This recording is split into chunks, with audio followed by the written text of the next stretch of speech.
integral to his Olympic berth. But with that time too, just showing that maybe there is a big ceiling.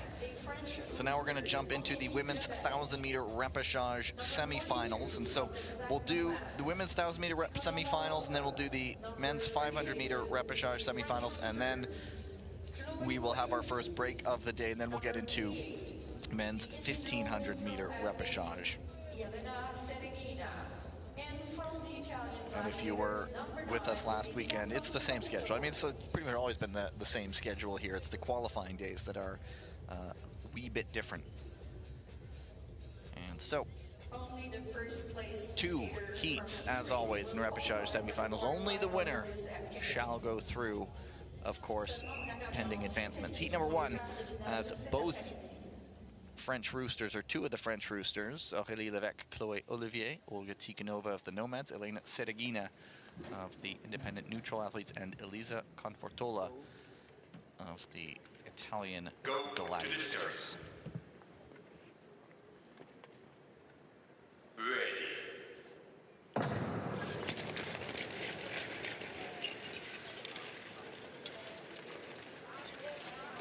Et au départ, ce sont les 2 Françaises qui restent en tête, et maintenant Confortola qui vient se glisser entre les deux.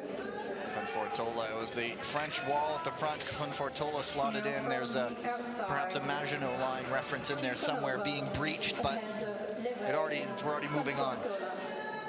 Well, time is no consideration here, but however, it's that first place only qualifying through. So naturally, you start to see this pace pick up as skaters are all pushing towards the lead of the race, trying to better their position within the pack. They want to be near the front before the pace gets too high. You want to make the pass while it's easy. Of course, if you are at the front and incidents happen and you go down, you are also in that position to be advanced. So a lot to juggle here. But as the race picks up, as Tyler mentioned, all the more urgent as Lévesque and Tikhonova goes down. And as I said, it's near the front, and so depending on what they see, there is the possibility of advancements. And it is Confortola now to the front, the top-seeded skater in this distance. And she is a skater who has landed on the podium individually as well, and so just trying to stay out of trouble the rest of the way, as a bit of a gap inside 1 to go. And this would go into the quarterfinals this afternoon, just the 1 individual distance for the women, the 1,000 meters. Tight finish there for second place between Chloé Olivier and Elena Sereghina. But of course, just for finishing ranks, right? They're also going. It does matter. Yeah, so sorry, we're talking over each other. But yeah, it's for that time. It's for that Olympic qualifying spot for your team. So those ranks still matter, even if you're not qualifying through to the main event this afternoon. These are for ranking points. There's another look. There's an inside pass from Aurélie Lévesque on Olga Tikhonova there. Possible lane change from inside to out is what they're looking at there. As you mentioned, Gavin, Olga Tikhonova was in the lead position heading into that turn, so possible advancements. And I think Olivier just got in front. Oh, no, never mind. It was Sereghina by a 1/10 of a second. And so, you know, it's the difference at this stage between a, you know, hypothetically a 26th or a 27th, but at the end of the day, that could be all the difference could after make a next huge month. difference. Again, for the 500 meter, the 1,000 meter is top 32 positions.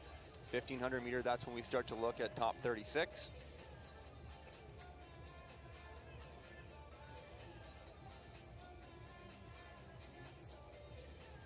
And the officials' review room goes to work. And they do good work. Being called in to play early today. So watch the track, but you see Aurélie Lévesque going well inside that blue line down the straightaway, and then you see her, if you're inside that blue line, you're not going to be on the track when you're at the corner, so you have to make your way back across. There's that movement pattern right there. They're also looking at possible lane change from outside to in on Tikhonova, and when that happens, then we also think, well, maybe there's some shared responsibility in the end where one's going one, one's going the other. Lévesque did get the skates out back on the other side of that blue line, but as you mentioned, is it maybe too late? Or anyway, we wait and see, just like you. Well, the officials are just trying to dissect that incident there. You know, Tikhonova then, was she sensing the inside pass? She knows it's happening. Does she cutting across the track to put up the block, forcing Levesque to try to jump back in and remove that space? So that's when we start to see the results of shared responsibility. They are also checking that tumble at the end as well for a possible lane change on Sedegina from outside to in at the finish line. So they are going to work.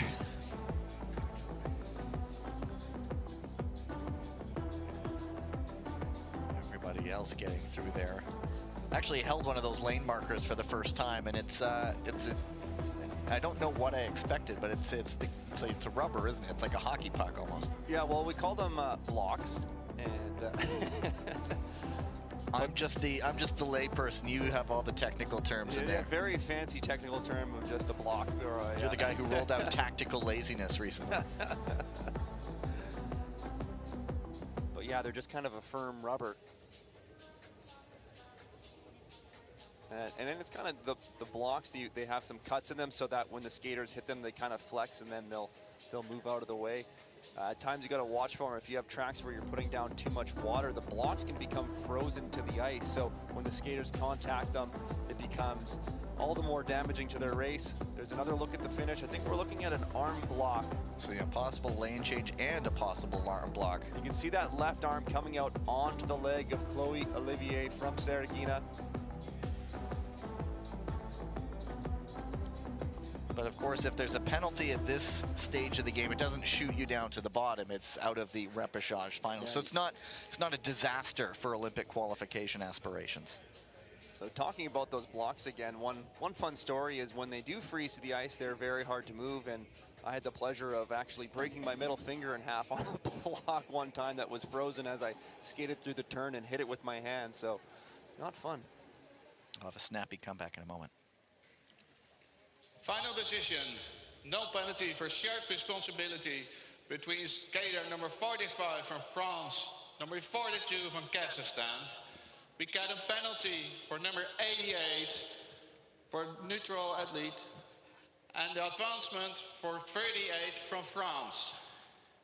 So that's interesting. Sedegina is penalized. The first incident was shared responsibility, as we sort of gained that feeling of one going one way, one going the other way. One going in, one going out right there.